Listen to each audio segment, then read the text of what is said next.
Okay, marvelous. So for our next talk, we've got Vicky Begg.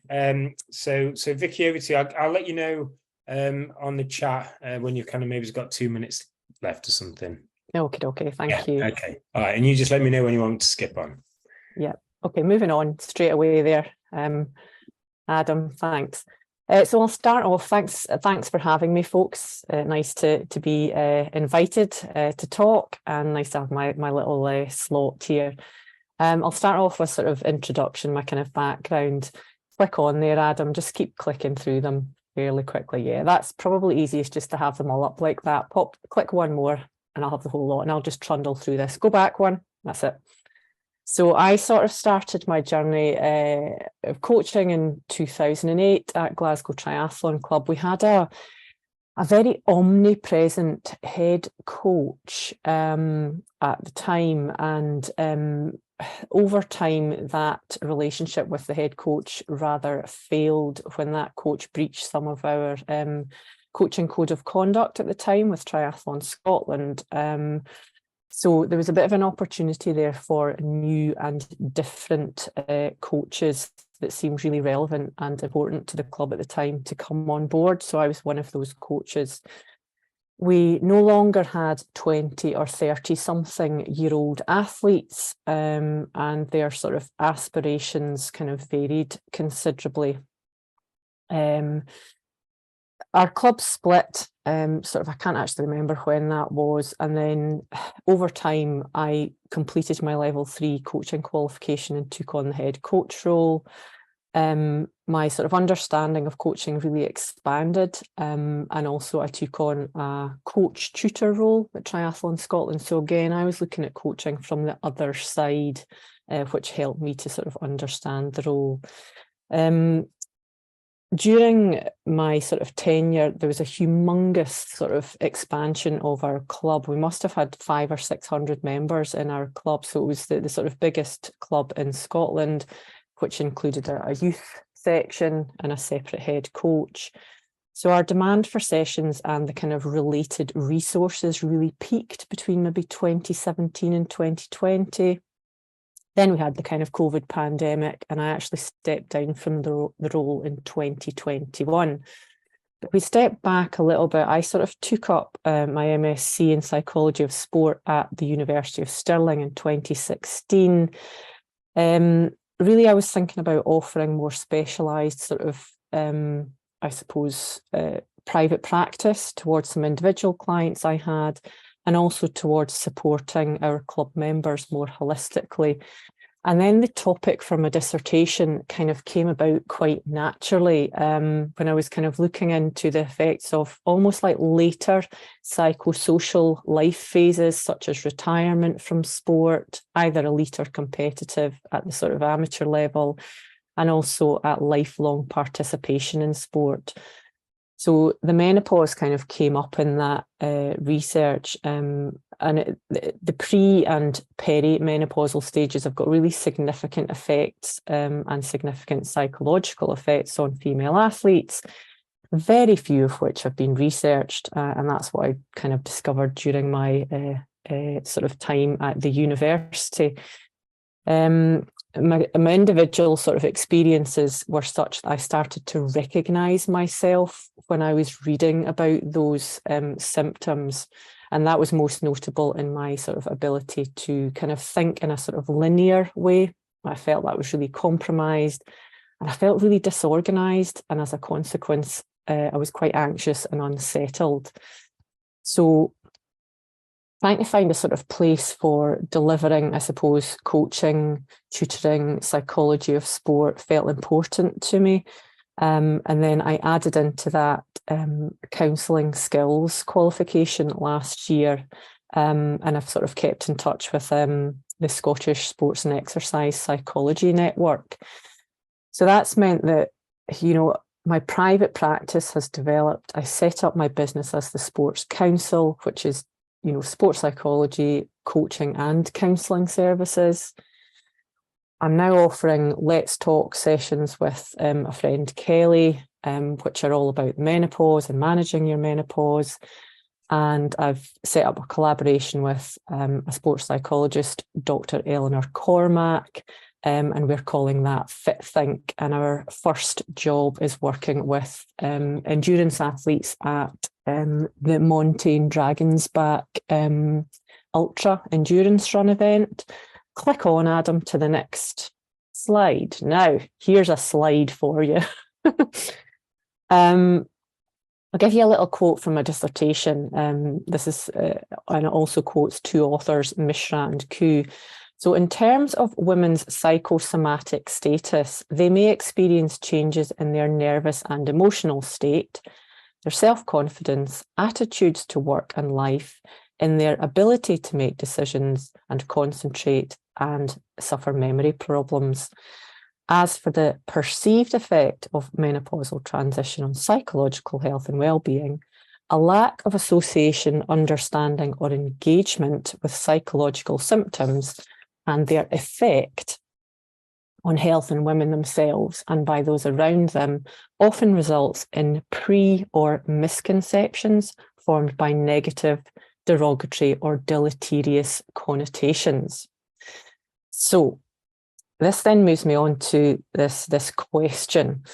And my GP actually asked me, by the way, I'm coming up for 50 this year, is it a year since you've had your last period? Cringe. And I said, I don't know. And it leads on to the sort of next question sort of within these slides, and that is, who knows themselves best? The sort of question that the GP put to me, that have you had your last period? I'd experienced 5 years of fairly insidious and sort of creeping symptoms that felt very much like I was approaching the beginning of menopause, your pre or perimenopausal phase. So even my own experience of it was that it just wasn't being listened to by the GP. So I waited a few months and recontacted my surgery and spoke to a different GP who was much more sympathetic, and she prescribed some HRT. She'd listened to what I was saying. So the question of who knows themselves best is really important in all of this. Today I'm still experiencing something that you might describe as bleeding or something you might describe as periods, but they're so unlike my periods of younger years that even to describe them as the same, they're not menstruation, leaves you in a really sort of difficult position with GPs who hold the view that HRT will only be prescribed a year after your final period. So a lot of women are really in a difficult position. If we then think about how this relates to your coaching and your athletes, our lunar measures are, when I say lunar, you're sort of the moon, are a really useful way to structure time, to allow us to plan and communicate. And our reference to these lunar cycles is really firmly established in daily life, and particularly for women through our menstrual cycles. So when that's lost, the loss of that cyclical rhythm, it has some really dramatic consequences when you're dealing with female athletes or athletes who are involved in sports, for example, who are even in administration roles, coaching, management. Moving on again, Adam. So if you were to think about some ideas that you might want to put towards athletes that you're coaching who are maybe reaching their menopause, I thought about this idea of behaviour changes, and it mightn't necessarily be as much as a full behavioural change. It might just be a slightly different way of thinking. The first one I thought about was this idea of letting go of weeks and when to do it. So the things you might want to look out for might be, motivation or a lack or change in motivation. An athlete might sort of become more or less driven to succeed based on their perception of how their age is actually affecting them. And if I actually highlight the fact that, let's say a woman is in denial that she's reaching her menopause, I've actually highlighted the idea in my notes here that she might become dangerously ruthless in her endeavour to succeed. And this then leads to injury or potential to potential illness. So it's, you know, there's kind of both sides of a motivational sort of balance to be looked at there. The next one on the list there was barriers. You know, an athlete might have more commitments, which are actual, they might be imaginary, and those then sort of might be revealed to you in terms of their defiance towards your sort of ideas or your programs or your discussions. And she might have reasons to not, can't, won't, didn't, couldn't do a session. You know, so one of the things I've looked at was this notion that the menopausal athlete might have more work commitments, more family commitments. They might blame their equipment, they might blame other resources, you know, all sorts of reasons to not participate in their sport. An athlete's self-concept changes an awful lot. I've picked up on body image here on the bullet point. And they might have quite a considerably altered perception of themselves during this phase of their life based on sort of both explicit and implicit things. And it might be something, you know, literal, you know, they've actually got grey hair and they've actually got wrinkles and crow's feet that are appearing. Or it might be something that's implicit, which is along the lines of they feel as though people can see that they're struggling and they don't want to be perceived as having a hard time or struggling. The final one here on this particular part of the slide is this idea of increased stress and anxieties. Again, somebody mentioned this earlier on, your sort of psychosomatic symptoms. You know, you've got emotional and physiological symptoms, sweating, hyperventilating, feeling irritable, distracted. You know, anxieties might be persistent and they might be recurring. And they might be with or without foundation, you know, might be something that might not have an obvious stressor, where the stress itself might be, for example, the start of a race or an event or giving a presentation like I'm doing today. If you click again, Adam, another one should pop up there. The final one there that I've sort of suggested is this reduced actual ability. The athlete during this phase is going to have different abilities to before, and this is the same for any aging athlete. They may have reduced muscle mass. Your skin feels different as you get older. You have a reduced sort of collagen, and your skin feels different. And in sensitive areas, that can be quite an issue. You might have cramps, you might have regular or unexpected cramps in your muscles. And then, as I'd mentioned earlier, there's this interesting sort of stage where athletes at this age, women in particular, they might actually have taken on, I don't know, a more important role at work with increased responsibility. So they've actually got less time to train. They might have aging parents, again, less time to train. They might have older teenage children going to university, again, less time to train. So there's lots of things that are real and lots of things that are actual that need to be considered for these athletes. The irony of this is that your ability to organise your time has also reduced. Your ability to sleep well may well have reduced. So that your sort of coping mechanisms are reducing at the same time as these additional stresses. You've got a bit of a double whammy. So this sense of encouraging your athletes to sort of disassociate themselves with weeks or months for the purposes of their training could be really helpful. Now, literally that might mean that you, for example, don't call the athletes' days Monday, Tuesday, Wednesday. You number the days. They've got an 8-day or a 10-day or a 12-day schedule rather than a 7-day schedule. You know, listening to what your athletes' circumstances are is really key.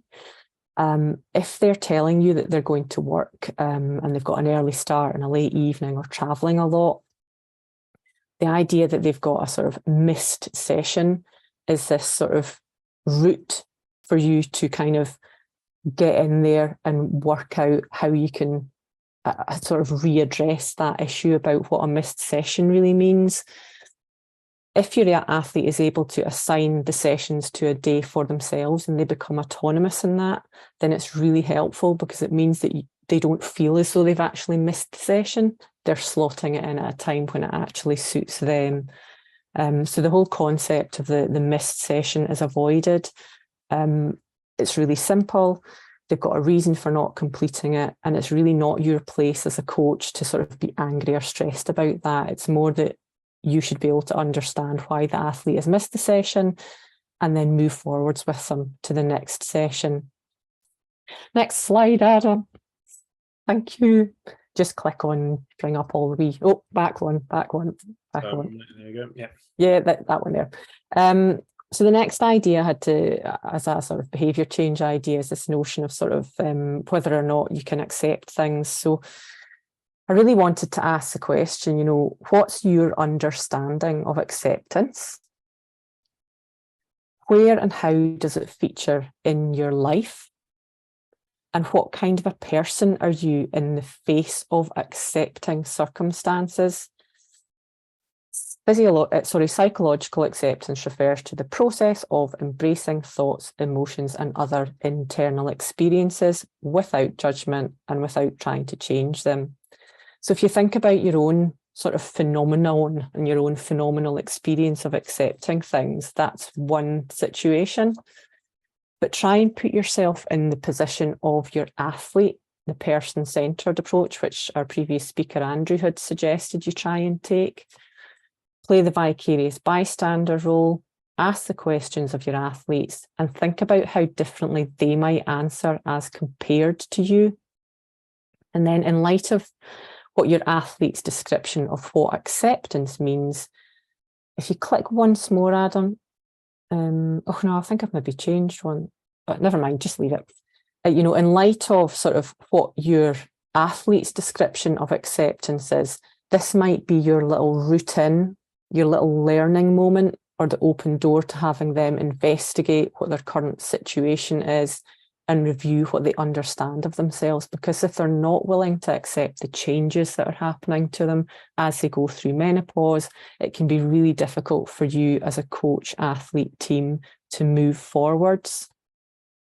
For example, if an athlete says that, I don't know, you as the coach are going to tell them what to do, and they're going to expect you to lead them in all of that process, then that gives you a really good understanding of what they expect of you as the coach, and also what they're expecting to be led on that path, where another athlete might say something completely different to that. Final sort of main slide. I think I'm going to run out of time. This is just a sort of visual idea about change. So this is actually the fear and loss sort of graph, the change curve, Kubler-Ross change curve. And if you click the next couple of slides, the next couple of buttons, what I've put this in sort of relationship with is the stress recovery and adaptation physiological sort of change curve, and they're very similar.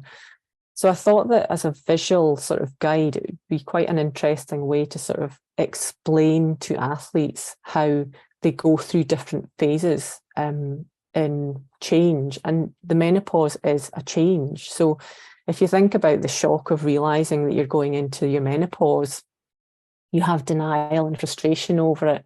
You have a bit of a depression, but then you recover from that and you start to think about new ways of being and new ways of thinking and new experiences you can have. So I thought that as a sort of visual sort of expression and way of explaining things to your athletes, with regard to behaviour change, this was a nice way of dealing with it. Click on again. I've been finished in just one. Oh, that's gone a bit slow, that one.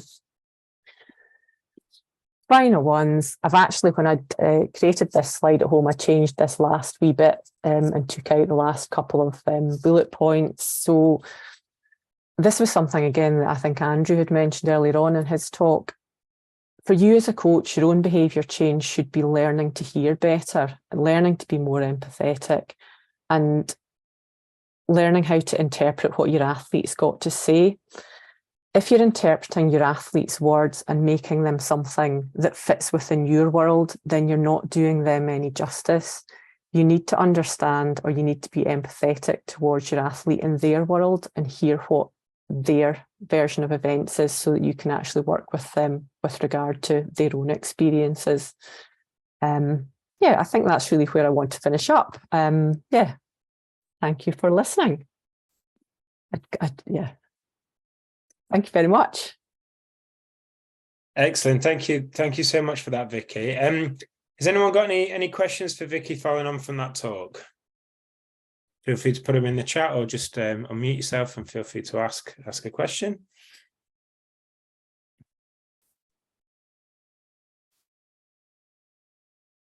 So I suppose I've got a question, Vicky. So kind of, as a male listening to a talk like that, is there any particular kind of education or information that you think males or male coaches would need around, having discussions around the menopause with female athletes? Because it adds a little different dynamic to that situation, of course. It certainly does, and I did write some notes about that in some of my own notes with regard to the sort of different kind of cultural experiences between coaches and athletes, and then male-female athlete relationships. I think that even being at a talk like this today sort of starts to give you that beginnings of the information. And I think, for coaches to attend sessions which are about the menopause and look for CPD and look for information about it, then, I think that's a good starting point. It's a bit like, educating, any coach with regard to, menstruation and female athletes. It's the same. It's essentially the same topic. It's all about who your athletes are and what they're experiencing. And again, I'll refer to sort of Andrew's sort of person-centered approach. Listening to the athlete's just so important, because if you try to fit what the athlete says into your world, you're doing them such an injustice. You need to hear what they're saying and believe that, for example, if they tell you that their underwear is really annoying them on a given day, then that's the truth, and they're not wanting to participate. Because that's the sort of thing that I hear from the ladies that I work with at this stage in their life. They just say, no, I can't do that because I've not got the right kit today. My underwear is really annoying me. And that's a fact. It's real for them. And just taking that on board in seriousness, but also maybe with a touch of humour, looking for ways to sort of advise them. Excellent. Okay, yeah, that's really interesting, Vicky. Any more questions for Vicky? Somebody's got something in the chat. I think Andrew was just saying. Yeah, just said thanks. That was only me, yeah. Okay, marvelous. So I'll stop the